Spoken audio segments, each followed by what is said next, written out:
हम लोगों को देखिए त्रिभुज के कहता हुआ बतावे के देखा त्रिभुज में का कहा त्रिभुज में इहे प्रमेय है बस इहे वाला घूम फिर के यहाँ जब हल कल गई है ना ये प्रमेय के सिद्ध यहाँ खुदे कल गई देखबा ना सब सेमे आई समांतर यहाँ सिद्ध करके समांतर सिद्ध कैले से ही मालूम चला कि संगत कोण बराबर होला समांतर में आ समरूप में भी तो समांतर संगत कोण बराबर होला उसे हई दोनों बराबर कर देबा हई दोनों बराबर कर देबा हे त्रिभुज में एक कोण है तो ऑटोमेटिक बराबर हो जीती समरूप दिखा देबा यही से हाँ जो ना समझ में आई वो पूछा बाकी हमने के जब क्वेश्चन हल करे के तो हई सब हल करे के ना प्रश्नावली के ई प्रश्नावली के क्वेश्चन से नियम बस उतने हाँ देखो यहाँ घूम फिर के समांतरी वाला नियम आ गई तीसर को प्रमेय चौथा प्रमेय कुछ अजीब हुई यदि दो त्रिभुजों में एक त्रिभुज की भुजाएं दूसरे त्रिभुज के समानुपाती हो तो उनके संगत कोण बराबर होते हैं समानुपाती हुई तबे ना समरूप हुई तो वही के समरूपता के दिखावे के है तो यहाँ दिखा सकला ओमी कोनो बड़ बात ना है यहाँ कोड वोड दिखावल गई है एक देख ले कैसे है ना समझ तो हम बता दे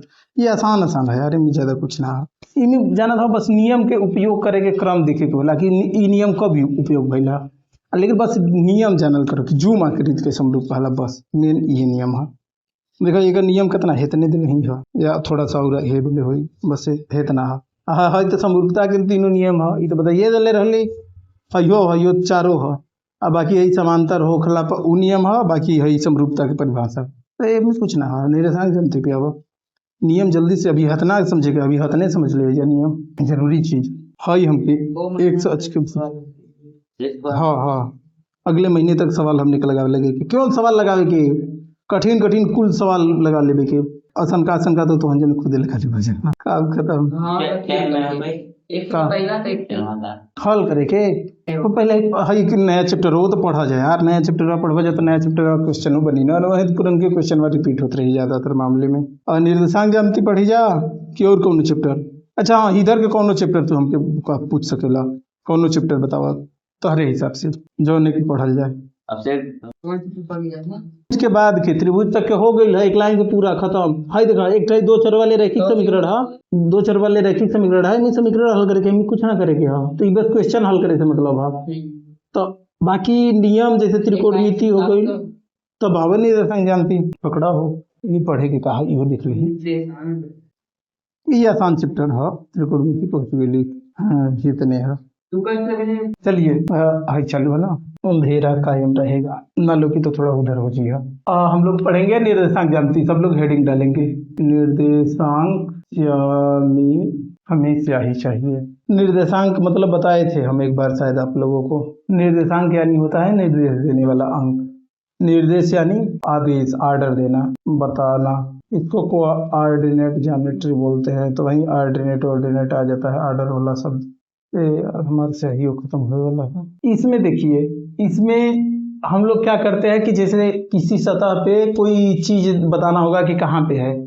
तो उसके लिए हम लोग निर्देशांक ज्यामिति का उपयोग करते हैं खोला हो देखा छठवां चैप्टर है सातवां चैप्टर निर्देशांक ज्यामिति हाँ एमी के सूत्र उत्र जो है ओकरे बारे में बताइए तो हम किताब हाँ अभी हमने के हे सूत्र के देखे के हई वाला जो सूत्र है एक देखे के हाँ तो बस ये खुल ले रहा हम लोग देखिए अगर कोई सतह है उस पर अगर कोई बिंदु है जैसे ये बिंदु है या कोई चीज रखी है तो इसको बताने के लिए हम लोगों को क्या चाहिए सतह दो दिशाओं में फैली होती है तो दोनों दिशाओं में बताना पड़ेगा कि वो वस्तु कहाँ पे है तो दो जानकारियां चाहिए तो एक जैसे हो गया ये इस दिशा में बता देंगे और इस दिशा में तो उसके लिए कहाँ से नाप रहे हैं ये भी जरूरी होता है तो हम लोग अक्ष बनाते हैं जहाँ से हम लोग नापते हैं वो अक्ष कुछ भी हो सकता है जैसे इस दीवार का किनारा हो गया या इस बोर्ड के लिए ये हो गया अक्ष बना सकते हैं इसको और नीचे को दूसरा अक्ष ये बना सकते हैं तो ऐसे तो इसको समझिए कि इसको नापने के लिए एक स्केल हम लोग पट में लगाते हैं इसी से केवल नहीं नाप सकते एक स्केल से मान लीजिए ये 0 हो गया 1 2 3 ऐसे ही स्केल पे बना होता है इधर माइनस बना होगा इससे अच्छा इसे कैसे नापेंगे कैसे बताएंगे कि ये कहाँ पे है मान लीजिए इसे ये दूरी इधर का नाप सकते हैं ये कि 2.5 मीटर की 2.5 से 2.5 कहीं है मान लीजिए सेंटीमीटर इतना दिखा रहा होगा तो 2.5 सेंटीमीटर है यहाँ से लेकिन ये वाली दूरी कैसे नापेंगे तो ये तो हमें नहीं पता है क्योंकि स्केल जब होगा तभी ना बता पाएंगे ये वाली तो दूरी तो बता देंगे कि इस जगह से 0 वाले से इस दिशा में इतना दूर गया है तो उसके लिए एक और स्केल रख देते हैं 0 से ऐसे 0 को साइड में थोड़ा लिख देते हैं 2 स्केल रख देते हैं क्योंकि सतह जब भी फैला होगा तो 2 दिशाओं में फैला होगा एक ऐसे और ऊपर नीचे तो इसके लिए 2 स्केल चाहिए इन्हीं स्केलों को जब हम लोग रखते हैं तो इसी इसी चीज को हम लोग बोलते हैं निर्देशांक ज्यामिति। और 1 2 3 4 5 और इधर होता है -1 -2 -3 -4। सब समान दूरी पे होता है।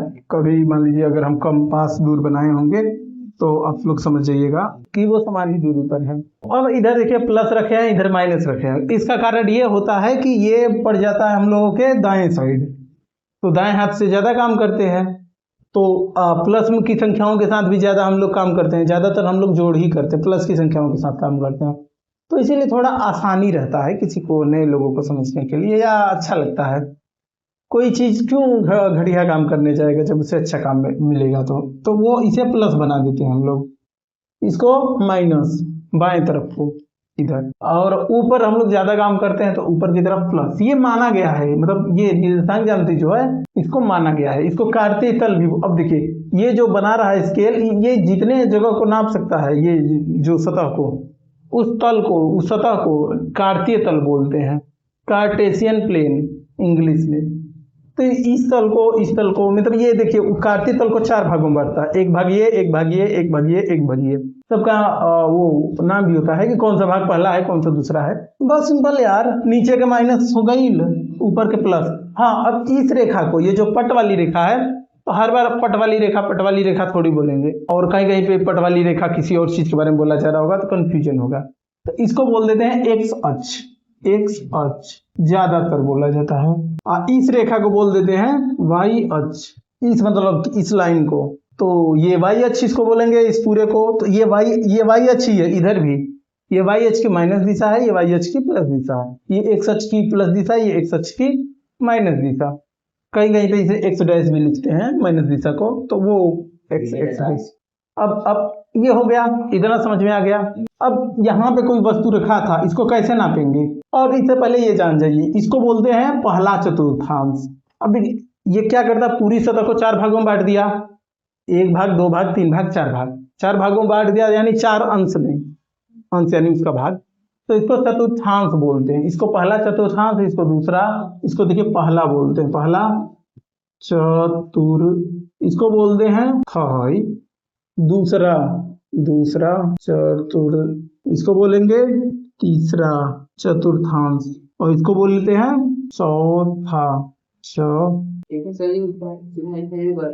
नाम दिया गया है। अब जो सब लोग नाम दे रहे हैं उसी नाम को बोलेंगे उस स्थिति में। अब बस ये कहेंगे, मतलब अब इसको अगर पहला बोलना होगा तो इसको आप लोग जो ऐसे बोल रहा है उनके सामने अगर इसको पहला बोलेंगे तो कंफ्यूजन हो जाएगा।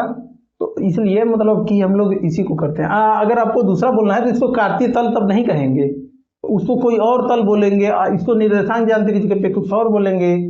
या मान लीजिए निर्देशांक ज्यामिति तो पूरे को लेके रहता है, कुछ उसमें और भी तल आ जाते हैं। तो ये अलग अलग तल भी होते हैं। जैसे अब ये समतल के लिए होता है, ये तल कार्तीय तल जो होता है वो समतल के लिए होता है। लेकिन अगर घुमावदार सतह होगा तो उसमें इसके नियम नहीं काम करते हैं, जो अभी हम लोग नियम पढ़ेंगे, 2 बिंदुओं के बीच की दूरियां और सब, तो वहां पे अलग नियम काम करता है, तो उसको हम लोग पढ़ते हैं। जैसे एक होता है गोल के लिए, पृथ्वी गोल है तो वो उसके लिए एक तल बनाया गया है, उसको कुछ शायद बोलते हैं, देखे थे वो, आगे आप लोग पढ़ेंगे। ये पहले समतल पे आइए। अब इसको नापना होगा तो कैसे नापेंगे? तो देखिए इधर कहेंगे एक्स अक्ष की दिशा में कितना गए हैं, मतलब कि बाएं दाएं की दिशा में, तो इस स्केल से नाप लेंगे तो 2.5 के करीब गए हैं। तो पहले एक्स अक्ष का मान ऐसे लिखते हैं, दोनों दो इसको लिखने के लिए 2 बार नापना पड़ेगा, तो दोनों को एक ब्रैकेट में रखते हैं हम लोग नापने के लिए। तो इसको 2.5, इधर 2.5 गया है एक्स अक्ष की दिशा में, तो उसको लिख लेंगे। इधर कितना, 3 के करीब जाया गया है, तो 3 कामा लगा देते हैं यहाँ पे। 3.5 क्या थोड़ा सा ऊपर है, चलिए हो गया 3 या 3.5 या 3.2 जो भी होगा वो अपना लिख लेंगे। तो ऐसे हो गया।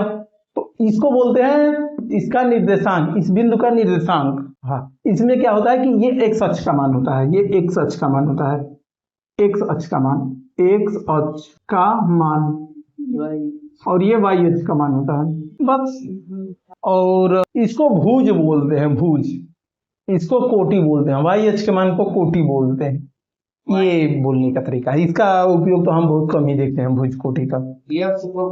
अक्ष के मान को एक्स अक्ष का मान ही कह देते हैं। चलिए छोड़िए, इसको भुज बोल देंगे, इसको कोटि बोल देंगे। इसका एक नाम है, जैसे सबका 2-3 नाम कोई कोई रख लेता है, तो वैसे ही है, उसको छोड़िए। मेन चीज पहले समझिए, कंफ्यूज मत होइए बस। दो हम लोगों को स्केल चाहिए क्योंकि ये समतल में दो दिशाओं में फैला होता है कोई भी तल, तो उसके लिए दो स्केल चाहिए, एक स्केल ऐसे, एक स्केल खड़ा पर, एक पट।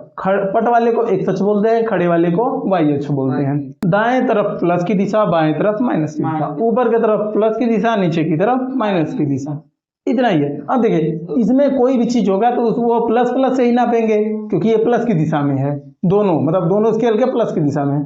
ये क्या है, यहाँ पे कोई वस्तु होगा तो एक्स अक्ष के माइनस की दिशा में है तो पहला मान तो माइनस होगा, दूसरा मान प्लस होगा क्योंकि पहले एक्स का अक्ष का मान रखते हैं फिर वाई अक्ष का। तो एक्स अक्ष का माइनस की दिशा ये है, देखिए जीरो के बाद माइनस की दिशा, तो जब भी यहाँ पे कोई वस्तु होगा या कि कहीं भी हो इस तल में तो एक्स अक्ष के माइनस की दिशा होगी, तो पहला मान माइनस हो जाएगा, दूसरा मान प्लस हो जाएगा। और इसमें क्या होगा तो देखिए एक्स अक्ष के भी माइनस की दिशा है, वाई अक्ष के भी माइनस की दिशा, तो इसमें कभी भी नापेंगे तो माइनस माइनस ही आएगा मान। इसमें क्या आएगा, एक्स अक्ष के प्लस की दिशा है, वाई अक्ष के माइनस की दिशा, ये भी होता है, ये तो कोई भी बता सकता है। इसमें क्या है, बस बायां दायां समझना है।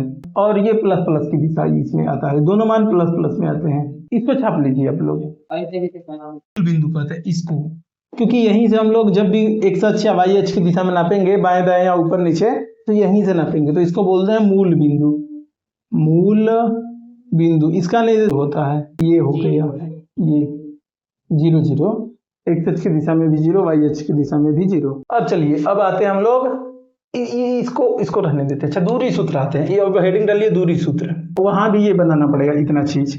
और यहाँ देखिए अगर यहाँ पे एक बिंदु है और एक बिंदु मान लीजिए यहाँ पे है, यहाँ पे एक बिंदु है, एक बिंदु यहाँ पे है, इसको मान लीजिए P है, ये ABCD मान लिया जाए। हाँ ABCD मानते हैं आसानी से, A मान लीजिए है, ये B है, इसका निर्देशांक मान लीजिए x1 y1 है, कुछ भी हो सकता है, और इसका x2 y2 है।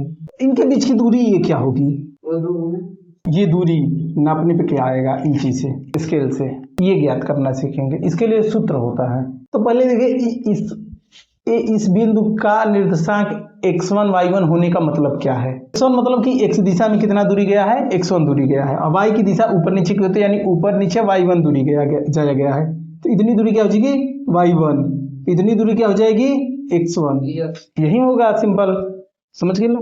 और इसमें x2 मतलब x की दिशा में कितना गया है, जाया गया है x2 दूरी, और y की दिशा में कितना जाया गया है y2 मतलब ये दूरी y2 होगा, ये दूरी x2 होगा, तभी लिखेंगे x वाला मान पहले लिखेंगे तो x2 और ये y2, ये होगा x1 इतनी दूरी, ये y1, इसको यहाँ से मिला देंगे।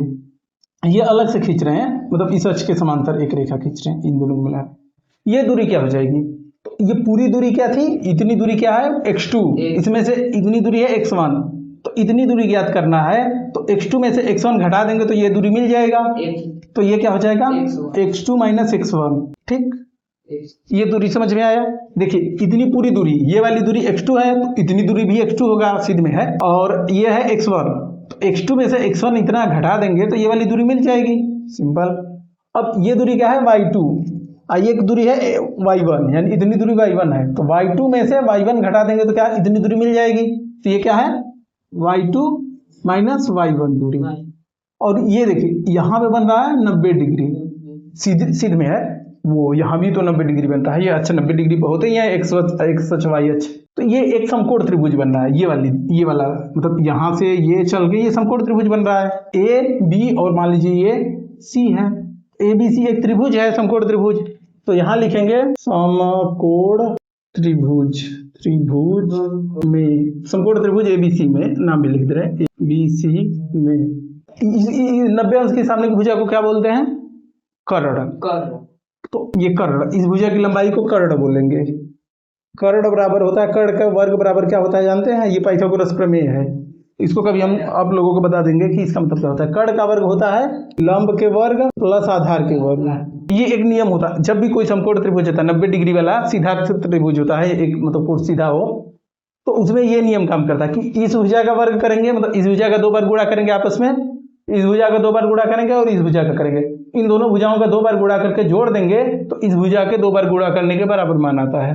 ये एक खासियत होता है, इसको समझा देंगे कि क्यों खासियत होता है, लेकिन अभी समझिए कि ये नियम होता है पाइथागोरस, ये 7-8 में हम लोग पढ़ते हैं, तो इसी का उपयोग करेंगे। तो ये दूरी, इसको AB दिखा रहे हैं, तो AB का वर्ग, कर्ण क्या है, इस त्रिभुज में कर्ण है AB, ए बी का वर्ग बराबर क्या हो जाएगा, लंब क्या है ये वाली, इसको लंब मान लीजिए y2 माइनस y1, ये पूरा लंब है x का वर्ग प्लस ये क्या है आधार है, इसको आधार बोलते हैं, तो ये है x2 माइनस x1। अब देखिए अब हम लोगों को ए बी की दूरी चाहिए, ए से बी के बीच की दूरी चाहिए, तो ए बी कैसे ज्ञात होगा, इधर स्क्वायर है तो स्क्वायर को हटाने के लिए स्क्वायर रूट ले लेंगे दोनों तरफ। पहले इसको लिख लेते हैं, इसी चीज को लिखे हैं यहाँ पे, कोई दिक्कत नहीं है, दोनों तरफ वर्गमूल ले सकते हैं। देखिए इतना इसके बराबर है तो इधर अगर वर्गमूल ले रहे हैं इधर वर्गमूल ले रहे हैं तो बराबर बना रहेगा, तो दोनों साइड वर्गमूल लिए तो देखिए वर्ग से वर्गमूल कैंसिल हो जाता है, क्योंकि वर्गमूल मतलब वर्ग की भुजा, वर्ग यानी वर्ग का क्षेत्रफल। तो जैसे ये वर्ग का क्षेत्रफल है, ए बी के वर्ग का क्षेत्रफल है, तो ए बी उस क्षेत्रफल की भुजा क्या हो जाएगी, ए बी ही होगी, वर्ग से वर्गमूल कैंसिल हो जाएगा, तो यही आ जाएगा। मतलब दोनों तरफ वर्गमूल ले लेंगे, वर्ग है तो वर्गमूल ले लेंगे तो ये ए बी हो जाएगा, और ये ही सूत्र होता है दो बिंदुओं के बीच की दूरी, ए से बी के बीच की दूरी को, और ए बी को डी भी बोल सकते हैं, इतनी दूरी को मान लीजिए डी बोलेंगे, तो डी बराबर यही सूत्र होगा। इसी को लिख लीजिए, इसको रट लीजिएगा, याद कर लीजिएगा, बस ये पाइथागोरस प्रमेय से आप लोग सिद्ध कर सकते हैं इतना। हाँ, इसको चित्र को बना के तब इसको साइड में नीचे लिखिएगा, ये निर्देशांक में यहाँ मत लिखिएगा। सुनिए, इस चित्र को बनाने के बाद इसको तो जगह नहीं था तो हम यहाँ लिख दिए हैं, इसको यहाँ नहीं लिख रहा है, यहाँ से लिखना चालू करना है, और इसके बाद इसकी कुछ खासियतें हम बताएंगे अभी जाके, अब जो आगे आगे क्वेश्चन में हल करने में मदद करेगा। चलिए ये हो गया पूरा। अब आते हैं विभाजन वाले सूत्र पे।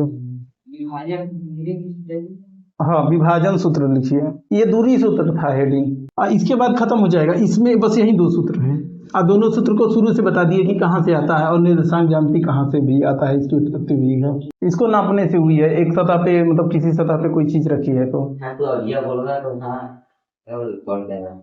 हाँ वेव फॉर्म खा लो कि तरंग के रूप ओके रहेंगे, यही बढ़ते जाए, हमके खड़ा हो पड़ी, थक जाई, काफी देर तक हमको बैठे बतावे पड़ेला ऐसे। अच्छा ये बताओ, खड़ा होकर हम पढ़ाई या बैठ कर हम बताई, बतिया तो हम जाने को उतने समझ में आई, तो एक्स्ट्रा मेहनत के लिए काम मतलब नहीं। हाँ अब देखिए यहाँ पे थोड़ा तू कह देला तो हम चल अच्छा मिटा देते हाँ अब दिखा इधर बना बेटा, मूल बिंदु को थोड़ा इधर बनाओ, कैसे हमने इधर काम करेंगे।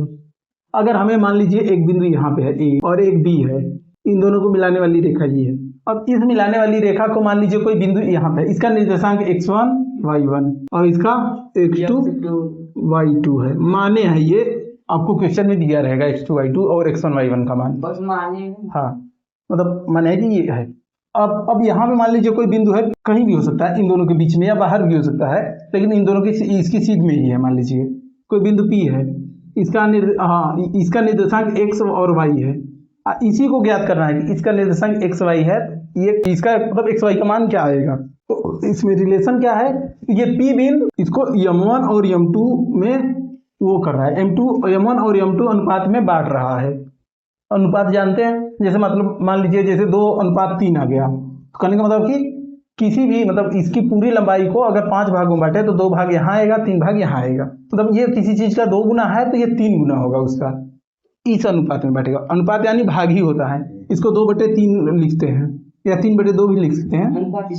अनुपात देखिए भिन्न, हम बता रहे हैं भिन्न, भाग और अनुपात, ये तीनों एक ही चीज के अलग अलग रूप हैं, और ये किस चीज के रूप हैं, कई बार घटाना के, इसको लिख लीजिएगा, ये अलग अलग रूप है, कई बार घटाने को ही भिन्न, भाग और अनुपात के रूप में। देखिए भिन्न टुकड़ों की गिनती के लिए उपयोग होता है, तो कई बार घटाते हैं तो टुकड़े मिलते हैं इसलिए, और भाग मतलब भी कई बार घटाना ही होता है, भागों में बांटना। अनुपात यानी ये तुलना करने के लिए होता है, तो किसी चीज को कई बार घटा के देखेंगे उससे किस चीज से कौन सी चीज कितनी गुनी बड़ी है, कई बार घटाएंगे तो मालूम चल जाएगा इसमें इसमें 2 बार घट रहा है वो मान, इसमें 3 बार घट रहा है, तो मालूम चल जाएगा कि ये 2 गुना है तो ये 3 गुना है एक ही चीज का, तो ऐसे अनुपात मालूम चल रहा है, तो ये अलग से लिख लीजिएगा, ये नियम है। और कई बार घटाना बराबर भिन्न बराबर भाग बराबर अनुपात, अलग अलग रूप है, मतलब भिन्न और भाग के ही, तो और अनुपात का मतलब भी समझ गए ये चीज। तो जैसे कह दिया कि एक बिंदु है, मतलब एक रेखाखंड को मतलब ए बी जो बिंदुओं के बीच को मिलाने वाली रेखाखंड को कोई बिंदु 3 संबंधे 7 के अनुपात में काट रहा है, मतलब कि एक भाग 3 किसी संख्या का 3 गुना है तो दूसरा 7 गुना होगा, मतलब दूसरा वाला भाग तो इस बिंदु का निर्देशांक क्या होगा, इसको ज्ञात करने के लिए मतलब एक्स वाई के मान को ज्ञात करना है यहाँ पे। तो एक्स वाई के मान, हाँ दो और दशमलव निकलता, ये हाँ अनुपात उसको बोलते हैं, उसको अनुपात कहते हैं। हाँ रेशियो, और उसको दो एक करके बोला ना, दो 2:3 बोलेंगे या फिर 2:3, 2:3 बस काम खत्म, अनुपात बोलते हैं सिंपल, हाँ अनुपात और कुछ नहीं। पेपर में कुछ भी प्रश्न लिखा है बस अनुपात मतलब हाँ अनुपात रूप में लिखा होगा, और उसका मतलब उसको अनुपात भिन्न का ही एक रूप होता है, तुलना करने के लिए उपयोग होता है कि कोई चीज किससे कितना गुना बड़ी है। इसको देखिए, इसमें हम लोगों को एक्स वाई का मान कैसे ज्ञात होगा ये जानना है। तो एक्स वाई क्या होगा, एक्स मतलब कि एक्स, ये पी बिंदु एक्स की दिशा में एक्स गया है तो ये दूरी एक्स होगा, इसका निर्देशांक वाई है। तो इस दूरी और इस दूरी को ज्ञात करना है, करना तो यही है। हाँ तो इसके लिए हम लोग क्या करते हैं कि इसका मान कितना होगा x1, इसका मान y1, और इसका मान कितना होगा y2 और इसका x2 होगा। इसको ऊपर तक बनाना पड़ेगा एक, हाँ इस यम1 को कहीं और लिख दे रहे हैं, कहाँ लिखे, यहाँ लिखते हैं यम1, समझिएगा ये यम1 इतना है, ये यम2 समझ में बैठ रहा है, ये ऐसे हो जाएगा। अब ध्यान दीजिए, सब लोग ध्यान देंगे, ये वाली दूरी क्या होगी, ये वाली दूरी ये कितना, अरे यार हाई अनुपात है, मतलब कि यही कोनो संख्या के m1 गुना है तो m2 गुना है, ये अनुपात के बारे में बात होता है, m2 है इतना दूरी और इतना दूरी के m1 और m2 के अनुपात में बांटी। जैसे कोनो संख्या के 2 गुना हो तो 3 गुना हो तो वो 2 3 निकल गई ना, ओके ध्यान रख दीजिए। हाँ दिखाओ, ये दूरी है x2 और ये इतनी दूरी है x1, तो इतनी दूरी x2 हो जाएगी और उसमें x ये हो जाएगा, x1 नहीं x होगा ये, तो ये x2 है, ये x है इतनी दूरी, तो इतनी दूरी भी x2 होगा, इसकी सीध में है, सिंपल दिख रहा है। तो x2 ये हो गया, x ये हो गया, तो x2 में से x घटा देंगे तो ये दूरी मिल जाएगा इतनी दूरी, तो ये हो गया x2 माइनस x, और ये वाली दूरी क्या हो जाएगी इतनी, इस त्रिभुज की, ये जो समकोण त्रिभुज है इसकी दूरी, तो इतनी दूरी क्या है y2, और इतनी दूरी क्या है y, तो ये हो जाएगा y2 माइनस y।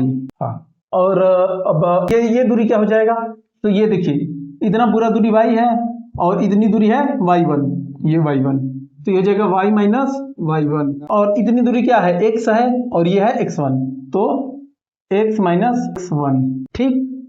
तो इस त्रिभुज में और इस त्रिभुज में हम लोग वो ज्ञात कर लिए, क्या ज्ञात कर लिए, इसकी भुजाओं के मान। अब आते हैं इससे,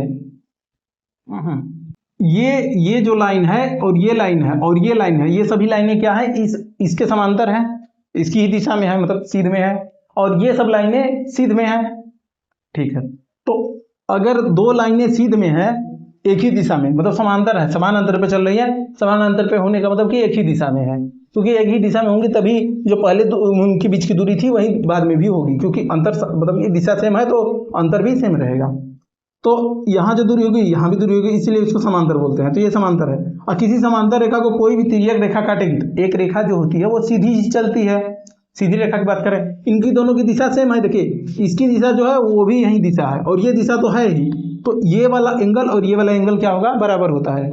दो समांतर रेखा को तिर्यक रेखा काटती है तो संगत कोण बराबर होते हैं। उस नियम से ये समझ सकते हैं कि एक ये समांतर रेखा, इसको आगे भी ये आगे तक गया है और ये भी समांतर रेखा है और ये भी है, तो इसको ये तिर्यक रेखा काट रही है ये वाली, तो यहाँ जो एंगल बनेगा वही यहाँ भी बनेगा, झुकाव, एंगल मतलब झुकाव होता है, तो यहाँ जो झुकाव है वो यहाँ भी है, समझ रहे हैं, क्योंकि इसकी जो दिशा है इस रेखा की वही इस रेखा की जो दिशा है वही इसकी भी दिशा है, और ये तो एक सीधी रेखा में चल ही रही है एक ही उसी दिशा में, तो यहाँ जो इसकी और इसके बीच की दिशा है वही इसके और इसके बीच की दिशा है, तो इन दोनों के बीच का झुकाव भी सेम होगा, देखने से लग रहा है। बाकी सिद्ध करने के लिए यही स्टेटमेंट लिखेंगे कि दो समांतर रेखाएं, ये दोनों समांतर रेखाएं तिर्यक रेखा काट रही है तो संगत कोण बराबर होंगे, सिंपल, ये दोनों कोण क्या हो गए, बराबर हो गए।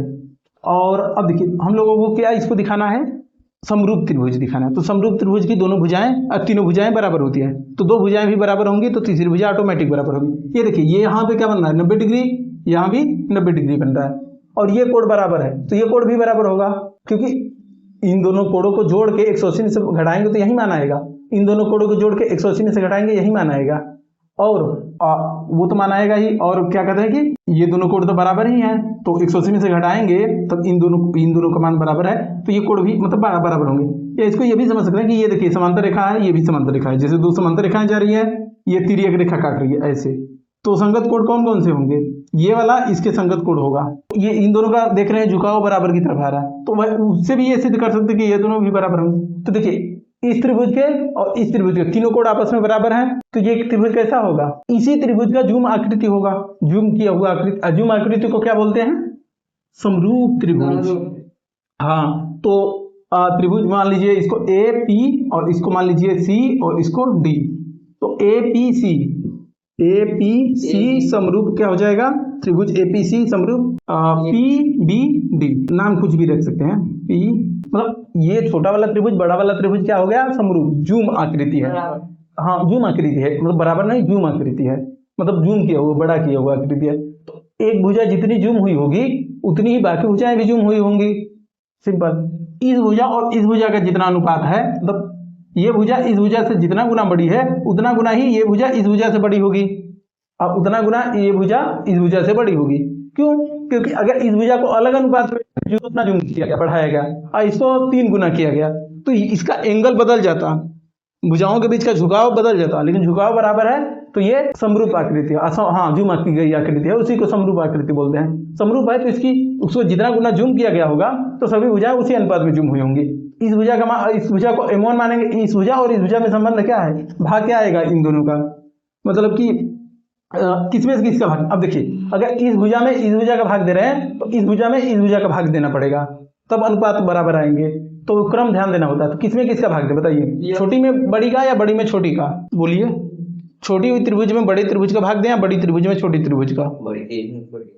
हाँ, बड़ी में छोटी का भाग दे रहे हैं, कोई मतलब नहीं होता, छोटी में भी भाग दे सकते हैं। जैसे देखिए, मतलब ये वाला त्रिभुज मान लीजिए 2 गुना होता और ये 1 गुना होता, तो ये इसका मान क्या आता? 1 आता। मान लीजिए इस भुजा का मान, जैसे मान लीजिए 2 गुना जूम किए हैं तो इस भुजा का मान लीजिए 3 है, तो इसका मान कितना होता? 6 होता। तो जैसे 3 में 6 का भाग करते तो कितना मान आता? आधा आता। और अगर मान लीजिए ये 4 होता तो ये कितना होता? 8 होता। तो 4 में 8 का भाग करते तब भी आधा मान आता। और ये मान लीजिए अगर 6 होता तो मतलब ये 6 होता तो ये 3 होता, तो ये 3 होता तो ये 6 होता, कुछ भी मान हो सकता है, तो ये तभी आधा था। या मान लीजिए ये 5 होता तो ये कितना होता? 10 होता। 5 होता तो ये 10 होता, तो 5 में 10 का भाग करेंगे तभी आधा आएगा। मतलब ये तीनों भुजाओं का अनुपात क्या होगा? बराबर होगा। अगर ये अभी देखिए छोटी में बड़ी का भाग दिए, बड़ी में छोटी का देते तो क्या होता? 6/3 होता, 8/4 होता, 10/5 होता, जो माननी थी स्थिति। तो यहाँ पे 2 आता, तब भी सभी अनुपात बराबर होता, बस अलग मानना था, अलग अनुपात आता। तो कहने का मतलब जूम की गई आकृति में जितना जूम किए हैं तो सभी भुजाएं उतनी गुना ही जूम हुई होंगी उसी अनुपात में।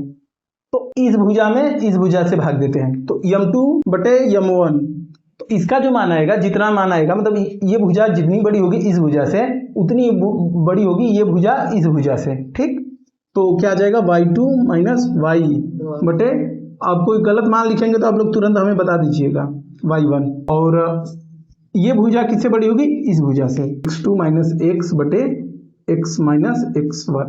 सब सही है? देखिए इस भुजा में इस भुजा का अनुपात करेंगे तो ये तो दिया ही अनुपात पहले से ही, दोनों भुजाओं में अनुपात जो है, और इसमें इसका भाग करेंगे तो वही अनुपात आना चाहिए, और इसमें इसका भाग करेंगे तो M1/M2 का ही अनुपात आना चाहिए। अनुपात भिन्न एक ही चीज होता है। तो ये मान समझ में आ गया? सिंपल, ठीक है। और देखिए M1/M2 करते तो क्या करते? इसके बटे ये वाली भुजा करते, इसके बटे ये वाली भुजा करते, तब भी मान वही आता। कहने का मतलब सीधे जूम किया गया है तो सभी, मतलब कि जैसे इस भुजा से इसको जितना जूम किया गया है उतना ही इस भुजा को इतना बढ़ाया गया होगा, बस। इसको हल कर देते हैं। देखिए इन दोनों को लेकर हल करेंगे तो हम लोगों को y का मान आ जाएगा। सुनिए, इन दोनों को लेकर हल करेंगे y का मान आ जाएगा, और इसको लेकर हल करेंगे तो x का मान आ जाएगा। x और y का मान ज्ञात करना है, ये इसका निर्देशांक ज्ञात करना है, तो बस वही। इन दोनों को पहले x का मान ज्ञात करें, ठीक है। x के मान के लिए हम लोग मतलब ये बता दे रहे हैं कि x का मान ज्ञात करें। M2/M1 x2 - x।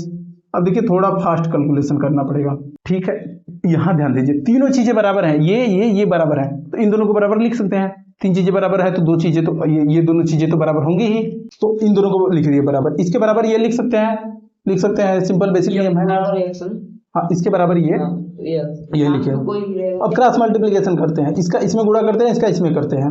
तो M1 का इसमें करेंगे और यहाँ पे लिख रहे हैं, तो M1 में x2 का करेंगे तो M1 x2 minus M1 x, सही है। हाँ, प्लस माइनस का कोई भी दिक्कत होगा तो तुरंत बोल दीजिएगा, पिछली बार हमारा हुआ था दिक्कत। सही है। अब हम लोगों को किसका मान चाहिए? एक्स का। तो एक्स वाला पद यहाँ है, तो दोनों को एक तरफ लाएंगे, बाकी सबको एक साइड ले जाएंगे। तो एक काम करते हैं, इधर देखिए एक्स का मान प्लस है, इधर माइनस है, तो हम लोगों को प्लस में ही एक्स का मान लाना है ना, तो माइनस को सुलटाने में अलग दिक्कत होगा। इस वाले मान को इधर ले जाते हैं, इसको इधर लाते हैं, तो इधर एक्स का मान ज्ञात कर लेंगे। सिंपल। अरे यार ताकि समझ में नहीं। सुना, एक्स के मान हमने के चाहिए, एक्स के मान कहाँ है? ऐसे है यहाँ सुना, यहाँ यहाँ क्रॉस मल्टीप्लिकेशन के लिए समझ में आई, एक और गुणा एम ई के लिए पूरा में m1 का गुणा एम ई कर बता इतने मान आई, m2 का गुणा एम ई कर बता इतने मान आई, क्रॉस मल्टीप्लिकेशन के लिए बराबर आवा वाला मान। ठीक है। दोबारा दो अब सुना, दुगुना है कौन दुगुना? m2 का गुणा n माइनस कहाँ x माइनस x2 है यार, ये नहीं नीचे वाला है हाई x माइनस x1। हाँ हाँ, उसमें तो दो गुना है। ये कहाँ दू कहाँ है? m2 एक दिखावे के है कि m के दूसर का मान है, ये छोटा सा दू है, m2 है इसे ना m गुणित 2, m2 मतलब यार m के दो मान है, एक m1 है मान है अनुपात एक है मान है, तो m2 एक अलग संख्या के दिखावे दे यूज करके ना। संख्या हाँ, एक है सो m डैश भी दिखा सकला, एक अलग निशानी बस दे। अब जैसे एक कैपिटल मान लिखबा तो कंफ्यूजन होए लगी, या m भी दिखा सकत रहला, या कभी कभी m2 m1 की जगह पे m भी दिखावल जाला, ये अलग चीज के दिखावे के यूज होता, एक ना चेंज कर सकेला। ठीक। अब देखा एक्स वाला पद एक यहाँ है एक यहाँ है, तो दोनों के एक साइड ले जीबा। ठीक। अब बाकी सबके हटा देबा, एक साइड कर देबा, तो कौन साइड? इधर देखा प्लस में है एक्स, हेऊ के हे साइड ले जाए जा एक्स वाला मान, अब बाकी सबके हे ले ढकल दे जा, हमने को मान ज्ञात हो जी। सिंपल। इसको इस साइड लाएंगे तो क्या होगा, इसको इस साइड लाने के लिए दोनों साइड ये मान जोड़ना पड़ेगा, तो इधर प्लस में आ जाएगा, तो क्या आ जाएगा m2x प्लस m1x, और इस मान को क्या करते हैं दोनों साइड इस साइड ला देते हैं, तो ये माइनस है तो इधर आएगा तो क्या हो जाएगा प्लस में, तो पहले इस मान को लिख लेते हैं m1x2, और ये मान क्या हो जाएगा प्लस में m2x1। कोई दिक्कत नहीं, इस मान को इधर ला दिए, इस मान को इधर ला दिए, और कुछ नहीं किए हैं। ये मान यही है और ये वाला मान इधर आ गया यहाँ पे, ये वाला मान यही है, ये वाला मान यहाँ आ गया, और यहाँ लाने के लिए दोनों साइड इसको जोड़ना पड़ेगा, तो इधर से खत्म हो गया इधर प्लस में आ गया, ये मान हटाने के लिए इधर जोड़ना पड़ेगा, तो इधर से खत्म हो गया इधर आ गया प्लस में। अब इसमें x का मान ले लेंगे, क्या बचेगा? x का मान लेंगे तो क्या बचेगा m2 प्लस m1, और इधर क्या बचेगा m1x2 प्लस m2x1। इसमें क्या कॉमन है? x2 है x1 है, अलग अलग संख्याएं हैं, m1 है m2 है, अलग अलग संख्याएं हैं, तो कहाँ कॉमन है? कुछ नहीं कॉमन है। इसको क्या करेंगे, देखिए अब ये एक संख्या है, इसको भाग कर देंगे तो x का मान मिल जाएगा, x का मान ही हमें चाहिए, यहाँ से हल करते हैं। तो इसमें क्या करेंगे, इसको भाग कर देंगे दोनों तरफ से, तो इधर से गायब हो जाएगा, इधर क्या बचेगा x बचेगा, इधर क्या बचेगा? हाँ बताओ थे। ठीक बटे लगी, ये लंबा क्वेश्चन में लगला, ऐसे ही नहीं दिमाग ढेर काम करे लगला ना, तो आदमी के नींद लगला। यहाँ भाग देने की बात कर रहे हैं जो, देखिए इसको हटाना है, इसको हटाने के लिए भाग करेंगे m1 m2 का प्लस m2 का, तो इधर भी करेंगे तो इधर से ये कैंसिल हो जाएगा, समझ रहे हैं? तो इधर बटा में आ जाएगा जो कि यहाँ पे लिखे हैं, और इधर केवल x बचेगा, x बचा है, लेकिन इसको लिखते नहीं है, कंफ्यूजन होता है। हाँ क्या, देखिए यहाँ पे सब लोग m2 प्लस m1 है, तो इसको m1 प्लस m2 लिख सकते हैं, जोड़ में क्रम से फर्क नहीं पड़ता है, तो इसको लिख सकते हैं m1 प्लस m2, कोई मतलब नहीं है, मतलब m2 में m1 जोड़े या m1 में m2 जोड़े, तो ये x का मान हो गया, ये सूत्र हो गया, इसको याद कर लीजिएगा आप लोग। अब y का मान ज्ञात करने के लिए इसको लेंगे, तो y के मान के लिए m2 m1 बराबर y2 माइनस y बटे y माइनस y1, यहाँ भी क्रॉस मल्टीप्लाई करेंगे, इसका इसमें करेंगे, क्या आएगा m2 में y का गुणा करेंगे m2y, m2 में y1 का करेंगे तो y1 बराबर m1 का इसमें करेंगे y2 में तो m1, कुछ कटत रहनी ना हो माइनस m1y, थोड़ा देखो एमी कटत रहनी ना है सब भाई मान देखो नहीं तब है। हाँ ठीक, जब देखिए देखी ना थोड़ा दस को लीजिए, हाँ इतना मान मटर की देखा चलो हो गई यार, है इतना मान कौन या से कौन नहीं बदे, हाँ एक सहाई है, तो हेकरे बराबर है इतना रहता अनुपात। तो अब यहाँ पे क्या करेंगे, देखिए y कहाँ है, एक यहाँ पे है एक यहाँ पे है, तो इसको इधर लाएंगे, अब बाकी इसको इधर कर देंगे, तो पहले इसको लिखते हैं m1, इसको इधर लाएंगे तो इधर से घटाएंगे, इधर जोड़ेंगे इस मान को, तो इधर से गायब हो गया, इधर आ जाएगा प्लस में y1, इधर क्या आएगा, इसको देखिए इसको दोनों साइड जोड़ देंगे तो इधर से गायब हो गया, इधर आ जाएगा m2y प्लस m1 y। अब देखिए दोनों में y कॉमन है तो y को कॉमन ले लेते हैं, क्या बचेगा m2 प्लस m1, या इसी को लिख सकते हैं m1 प्लस m2, गुणा जोड़ में क्रम से फर्क नहीं पड़ता, m1 प्लस m2। और इधर क्या बचेगा m1 y2 plus y1 m2 m2। बस y का मान ज्ञात करने के लिए इसको भाग करेंगे दोनों तरफ, तो इधर से गायब हो गया, इधर भाग में आ जाएगा क्योंकि इधर गुणा में है, तो m1 प्लस y1 बटे m1 प्लस m2, ये सूत्र हो गया y का।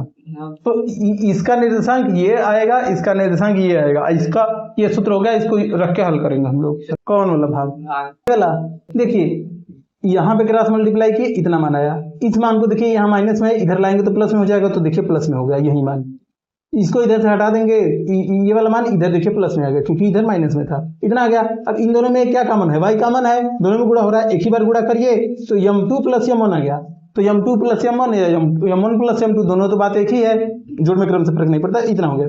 अब ये पूरा एक संख्या है, इस संख्या का y के साथ गुणा हो रहा है, y का मान ज्ञात करने के लिए इसको हटाना पड़ेगा, तो हटाने के लिए क्या करेंगे, इसका भाग करेंगे, तो इसका भाग करेंगे दोनों तरफ, m1 प्लस m2 का, इधर भी इधर भी, तो इधर करेंगे तो इतना ही मान आएगा, इधर करेंगे तो ये कैंसिल हो जाएगा, सेम संख्या में सेम संख्या का भाग देने पे मान आता है 1, और 1 का गुणा करने से मान नहीं बदलता, मतलब एक ही संख्या का उसी संख्या में भाग करेंगे तो मान क्या आएगा 1, क्योंकि भाग मतलब होता है कई बार घटाना, तो उस संख्या को उसी में घटाएंगे तो एक ही बार घटा पाएंगे, यही चीज होता है। तो m1 प्लस m2 को मतलब कि इधर से ले जाएंगे तो इधर बटे में आ जाएगा दूसरी तरफ, क्योंकि इधर गुणा में है तो इधर हटाने के लिए भाग करना पड़ेगा, भाग करेंगे तो इधर से इधर बटा में आ जाएगा, तो ये मान आ जाएगा, और यही सूत्र होता है ये दोनों, और कोई दिक्कत नहीं होना चाहिए, बस इसको आपको याद करना है, ये हल नहीं करना है, ये क्वेश्चन में पेपर में नहीं आएगा, बस ये समझने के लिए है कि ये जिस अनुपात में है उसी अनुपात में ये दोनों भुजाओं का अनुपात भी है, इस भुजा का इस भुजा के साथ अनुपात, इस भुजा का इस भुजा के साथ अनुपात। तो देखिए इन दोनों भुजाओं का अनुपात ये आ गया, इन दोनों भुजाओं का इसका और इसका अनुपात यहाँ आ गया, और ये किसके अनुपात के बराबर होगा, इसके और इसके, क्यों, क्योंकि इसके सभी कोण इसके कोण के बराबर है, समांतर से सिद्ध कर सकते हैं, क्योंकि ये इसके समांतर है तो ये कोण बराबर होंगे, और ये रेखा इस रेखा के समांतर है तो ये कोण बराबर होंगे, ये तो 90 डिग्री है ही, तो ये तीनों कोण बराबर है, तो ये समरूप आकृति हो गया, समरूप यानी जुम आकृति। तो ये जितना जुम, ये भुजा इस त्रिभुज में इस भुजा से जितना जुम हुई होगी उतनी ही बाकी सारी भुजाएं हुई होंगी, तो दोनों का अनुपात बराबर आएगा। अनुपात तो दिया ही है m1 m2 का अनुपात, तो वही m1 बटे m2 बराबर सभी भुजाओं का अनुपात आ गया। बस ये देखना है कि इस भुजा से इसका अनुपात देख रहे हैं तो बाकी सारी भुजाओं में भी वही देखेंगे, इसी भुजा से इसका अनुपात देखेंगे, मतलब इसके भुजा से इसका अनुपात देखेंगे, बस। तो इस तरीके से ये खत्म हो गया। इसमें कोई दिक्कत समझ में आई कुछ? अब इतना बात इनमें क्या है यार, कुछ ना, देखो शुरू से देखा यहाँ के हई मान समझ में आ गई ना, कि हई मान x2 हुई, हई मान x हुई, हई मान x1 हुई, सिंपल, यह ना समझ में आई। हाँ अब देखो हई एंगल तीनों बराबर के लिए ये समझ में आई समांतर नियम से, अगर कोनो भी त्रिभुज ए त्रिभुज के तीनों कोण बराबर हैं तो ये त्रिभुज का हुई समरूप यानी जुम आकृति। हई भुजा हे भुजा के बीच कितना, मतलब कि कितना बड़ा है, ये एक अनुपात दे ले पहले से बताया था कि हई m1 और m2 के अनुपात में बड़ा है, तो हई m1 है तो हई m2 है, ए अनुपात में है, तो हइयो वही के अनुपात में जुम भइल हुई, हइयो वही अनुपात में जुम भइल हुई।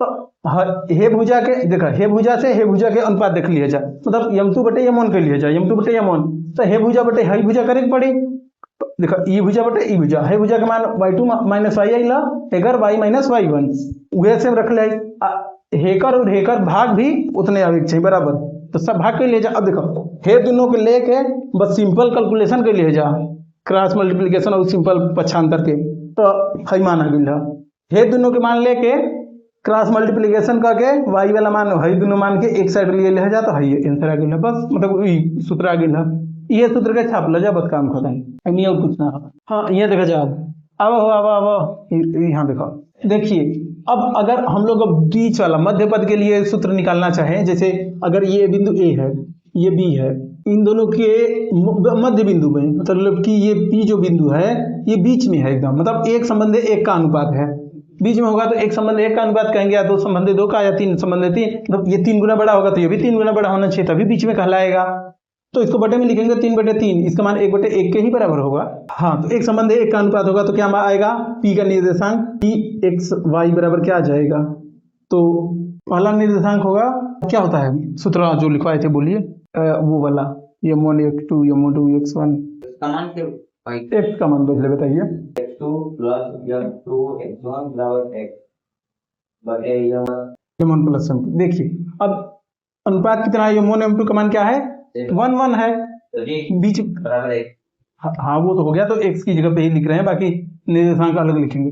तो देखिए यहाँ पे ये m1 m2 क्या है, 1:1 का अनुपात है, तो m1 1 हो गया, m2 भी 1 हो गया। तो m1 की जगह पे क्या हो जाएगा, अगर बीच में वस्तु है, मतलब बीच में बिंदु है, मध्य बिंदु है, तो 1 हो जाएगा, ये भी 1 हो जाएगा, यहाँ भी 1 हो जाएगा। तो 1 का गुणा करने से मान नहीं बदलता, तो इसको गायब कर देते हैं। यहाँ भी 1 होगा, तो 1 का गुणा करने से मान नहीं बदलता, तो ये क्या हो जाएगा 1:1, और ये 1:1 क्या हो जाएगा 2। ये क्या आ गया, x2 प्लस x1 बटे 2, या x2 प्लस x1 को लिख सकते हैं, क्रम बदल सकते हैं, तो x1 प्लस x2, और ये क्या हो जाएगा, y का मान क्या हो जाता है, बोलिए सूत्र में। हाँ, m2 y1 या y1 m2 m1। यहाँ भी वही अनुपात है 1:1 का, तो यहाँ 1 देखिए हो गया, यहाँ 1 हो गया, ये भी 1 हो गया, तो इसको हटा देते हैं, यहाँ भी 1 हो गया, तो इसको हटा देते हैं, और ये 1:1 क्या हो गया 2। और देखिए इसको क्रम से लिखेंगे तो y1 प्लस y2, ये मध्य बिंदु का निर्देशांक हो गया। मध्य बिंदु, बिंदु ऐसे ही लिखेंगे, अरे यार नहीं, बिंदु ऐसे होता है, बिंदु का विभाजन सूत्र।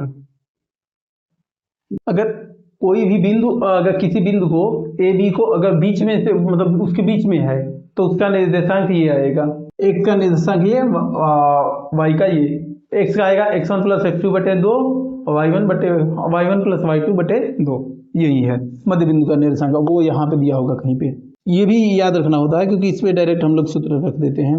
ये विशिष्ट रेखाखंड का मध्य बिंदु एक संबंध 1 अनुपात में विभाजित होगा, या 2 संबंध 2 अनुपात में, या 3 संबंध 3, तो ये आ जाएगा। हाँ, ये इतना ही बनाना है मध्य बिंदु के लिए। m1 m2 एक संबंध 1 के अनुपात में आएगा, तो इस हिसाब से। इसके बाद एक और चीज हम बताना अभी छोड़ दिए थे बीच में, तो उसको भी देख लेते हैं। इसके बाद इस चैप्टर में और कुछ नहीं बचा है सीखने के लिए, नियम। इसके बाद केवल क्वेश्चन हल करना होगा हम लोगों को। तो इसमें एक नियम होता है, दूरी सूत्र क्या होता है, दो बिंदुओं के बीच की दूरी d बराबर क्या होता है, x2 माइनस x1 का वर्ग प्लस y2 माइनस y1 का वर्ग। सबसे पहले सूत्र यहीं सिद्ध किए थे पाइथागोरस प्रमेय से। ये शायद आधार था, ये लंब था, और ये कर्ण था, तो उस हिसाब से आया था पाइथागोरस प्रमेय से। तो इसमें ऐसे भी लिख सकते हैं इस सूत्र को, x1 माइनस x2 का वर्ग प्लस y1 माइनस y2 का वर्ग। इसमें कंफ्यूज मत होइएगा, इन दोनों में क्या अंतर है। देखिए इन दोनों के क्रम से फर्क नहीं पड़ता।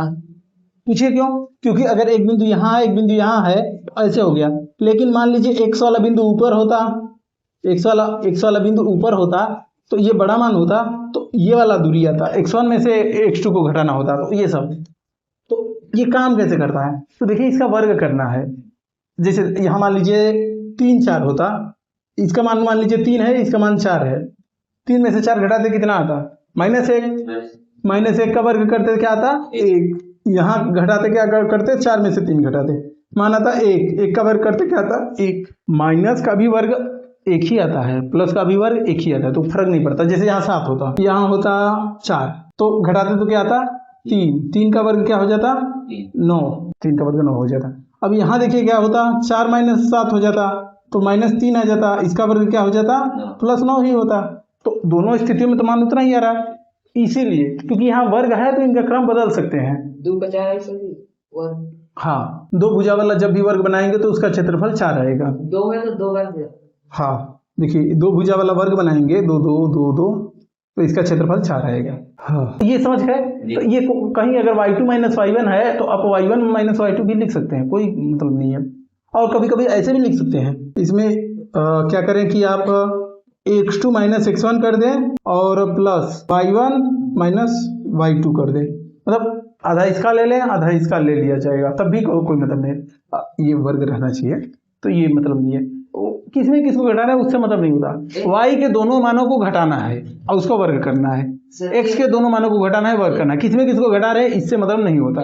कुछ पढ़ना ना होगा वो है तो ये क्रम बदला है घटाने का, किसमें किसको घटाना है इससे फर्क नहीं पड़ता है। Plus minus. हाँ नहीं ये, हाँ इसमें इसको देखिए घटाया जा रहा है, लेकिन यहाँ पे y2 में से y1 को घटाया जा रहा है, इससे फर्क नहीं पड़ता क्योंकि इसका वर्ग करना है, तो घटाने के बाद हाँ y बराबर एक y आई। सुनिए क्या होता है, सुनिए घटाने में क्या होता है कि ये एक प्लस होगा एक माइनस होगा, ये इस हिसाब से लिखें तो विपरीत चिन्ह होती है तो घटेंगे ही, बड़े में से छोटा घटाएंगे तो जो मान आएगा वो हमेशा वही मान आएगा, बस उसका चिन्ह अलग अलग होगा बस।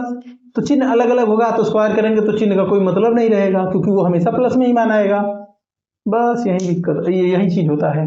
चलिए इसे घटाए ना। हाँ जब y घटी y में से y y1 है ये वाला, y1 में से माइनस y 2 गई तो y माइनस y2। ये y2 कहने का मतलब आप नहीं समझ रहे, y2 मतलब ना कि एक बिंदु है उसका y का निर्देशांक कुछ संख्या है और दूसरी बिंदु है उसका y2 का निर्देशांक दूसरी है, तो y की दिशा में कितना गया है ये अलग अलग दोनों संख्याएं हैं, तो उसको दिखाने के लिए वो प्रदर्शित करने के लिए वहाँ y1 y2 लिखा गया है।